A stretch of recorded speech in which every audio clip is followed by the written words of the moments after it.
అన్నీ సుఖాలు శుభాలు పరమేశ్వరుడు వాళ్ళకి ప్రసాదిస్తాడు. ఎందుకు ఇవ్వాలి అంటే అందులో ఆయనకు కూడా స్వార్థం ఉంది.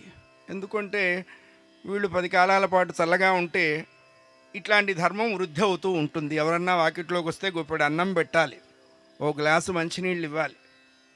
అంతేగాని నువ్వే పనికి మాలినవాడు అయితే నీకు తోడు ఇంకో పనికి మాలినవాడిని ఎంటేసుకొచ్చావా, ఇద్దరు పోయి స్విగ్గీలోనో జొమాటోలోనో టమోటాలోనో ఠానండి అందనుకో, వాడికి వేరే నరకం లేదు.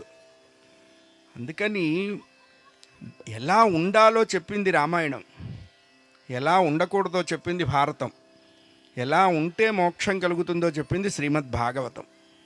తనకి ఉన్నదాన్ని త్యాగం చేస్తే రామాయణం అవుతుంది, తనకు పొందకూడని దానికోసం పోరాడితే భారతం అవుతుంది. నాకు అసలు జ్ఞానం తప్ప మిగతాది ఏది అవసరం లేదు అంటే భాగవతం అవుతుంది, అంతే.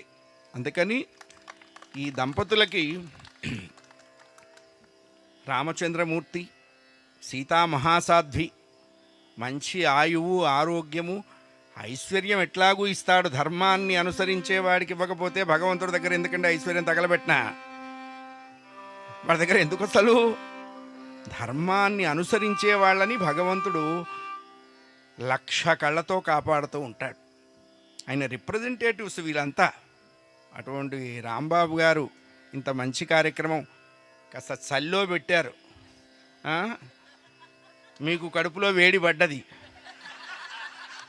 మాకు కళ్ళల్లో వేడి పడుతున్నది. మీరంతా తినేశారు, మేము తినలేకపోయినాం. అయ్యా ఇక అవన్నీ వదిలేద్దాం. రాజా రామచంద్ర భగవానికి కొంచెం గట్టిగా అనండి, ఎవరు నటించొద్దు, జీవిద్దాం కాసేపు.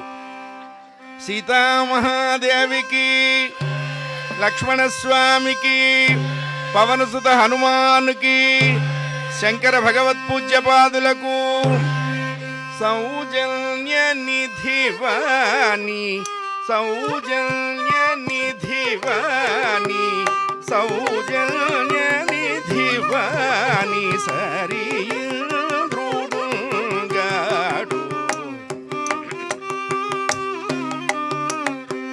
మాలించిన బాల జానకీ రాఘవుల సచ్చరిత్రము